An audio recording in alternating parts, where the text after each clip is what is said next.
Taon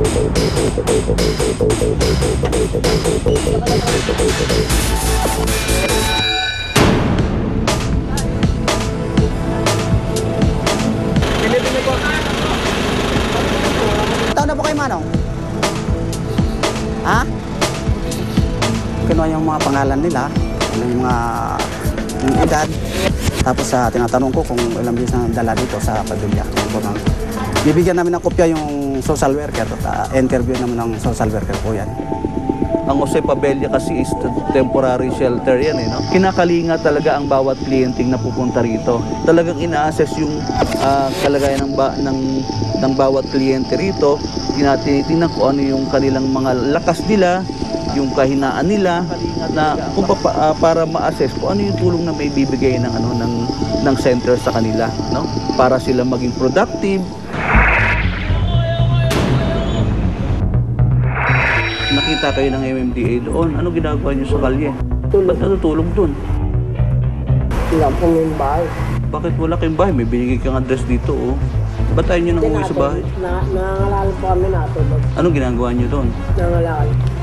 O kaya nga siguro yung iba namang mga kabata, anong ginagawa nila? Pamalit sa kawalan ng makain. Kaya nagra-rugby, nagsasolvent. Yun ang kanilang pamalit. Sabi ko na ba kasi, kabisado itong ano eh. Nawali na kami dito eh. O bakit pabalik-balik pa? Kapal na ng papel namin. Kapal na eh. Suki na rito yun eh. Kaya yun, padadalhan namin talaga ang social welfare officers ng Pasay yata ito ng request para mag-conduct ng capability assessment ng parental capability assessment sa mga magulang, no? Para makakausap mo kayo. So, saan ka nakita ng MMDA? Doon sa ano, sabi? Yes, may... Heritage, isa. Oo, sa may EDSA. No, kala ko ba taga-Tondo ka? Ba't napunta ka ng Eh, Heritage? galing nga. Utos nga. Inutusan ako noon. Nino?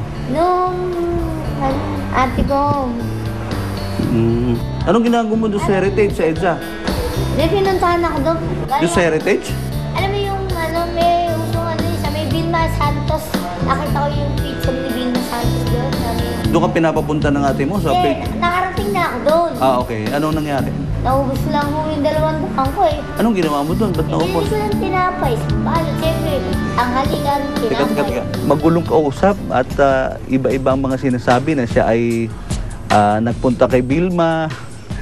Pagkatapos, siyempre, kinakailangan niya magdala ng pagkain, magdala ng pera. Yung pala, ang bandang huli, maniningil siya kaya siya nagpunta doon sa Heritage. Wala ka ba naalala ang sakit mo? Ganon? Sakit ko yung naglinis ng bahay. Magandang sakit yan. Naglinis ng bahay, pag gising, nagluluto.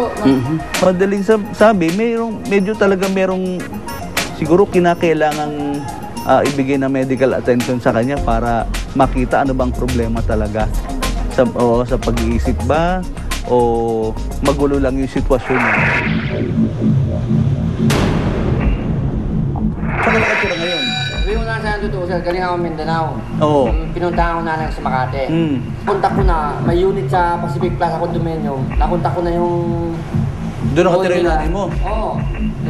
Doon siya nakatira sa Pacific Plaza Condominium, okay? Binigas na tumawag. Out of town to eh. Ang nanay ko out of town. Sabi ko yung anak ako ng Dermalis Marcos. Nino? Sa labas? Mukhang merong problema ito sa pag-iisip na, no? Yun lang ang pumasok sa isip ko, pero diretso naman yung kanyang halimbawa pag pinag-uusapan yung kanyang pangangailangan sa sarili niya, nakakakalakal daw siya.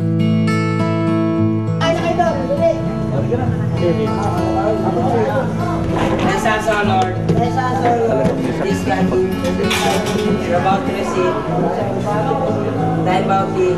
Malaking factor yung gutom kasi mo makikita na talagang nagkakaroon ng mga problema sa katawan ng tao. Doon kakulangan nila ng makakain, kakulangan ng masisilungan habang sila ay nasa kalye. Ang Jose Pabella Center ay ang inyong pansamantalang tahanan habang kayo ay hindi pa nakakabalik sa sinasabi nyo na kayo ay mayroong pamamahay pa eh. Dapat talaga ang hindi naman ganun katagal ang pananatila na sa center, pero sa maikling panahon ang pinipilit natin na na makipag-ugnayan agad sa local government unit, to the local social welfare, sa pamilya, para mabilisan din ang kanilang pag-reunite. Pero sa isang banda, ginagawa natin yung pag-assess dito, yung pagtulong sa bata. Para sa inyong mga tanong, suwestyon at komento sa aming programa, maaari kayong mag-email sa rescue@gmanetwork.com. Pwede rin kayo mag-iwan ng mensahe sa aming Facebook account, Rescue GMA.